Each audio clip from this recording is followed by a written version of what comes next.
Welcome to Stuff They Didn't Teach Me in Sunday School.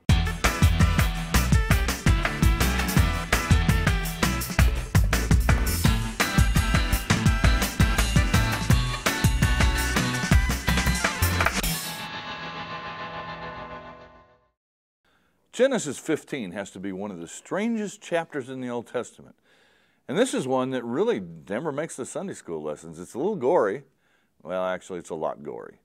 Genesis 3:15 is the story of Abraham and God making a covenant with Abraham. There's so much in that chapter, but we're just going to begin with verse 7.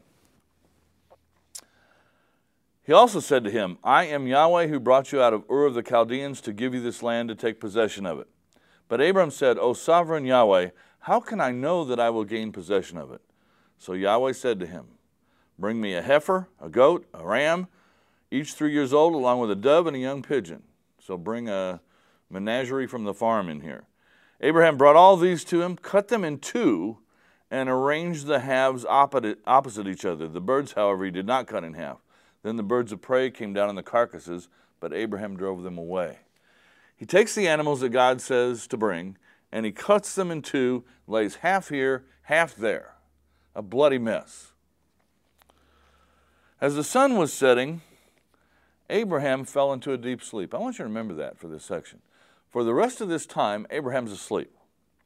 And a thick and dreadful darkness came over him. Then Yahweh said to him, Know for certain that your descendants will be strangers in a country not their own. And then he reiterates the promises made to Abraham back in Genesis 12. When the sun had set, verse 17, and darkness had fallen, a smoking fire pot with a blazing torch appeared and passed between the pieces. In the Old Testament, God is often symbolized with smoke and fire. So the thing that's passing between those pieces is God himself. Remember, Abraham's asleep.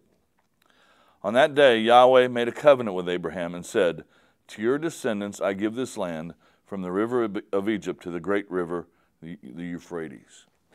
What's fascinating about this whole story is that this is evidently was a common covenant-making ceremony, where the parties involved in the covenant would pass between the halves of animals laid on either side. And the indication or the symbolism was that if I ever break this covenant, may that happen to me.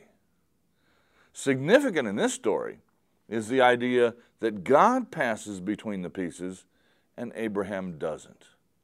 God has bound himself in covenant to Abraham, and it really doesn't make any difference what Abraham does. God is going to come through on that promise.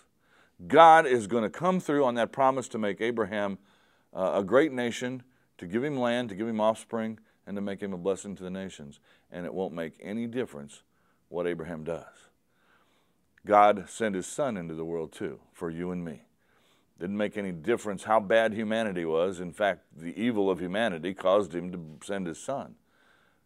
But his son is a gift, just as this covenant with Abraham was a gift to Abraham.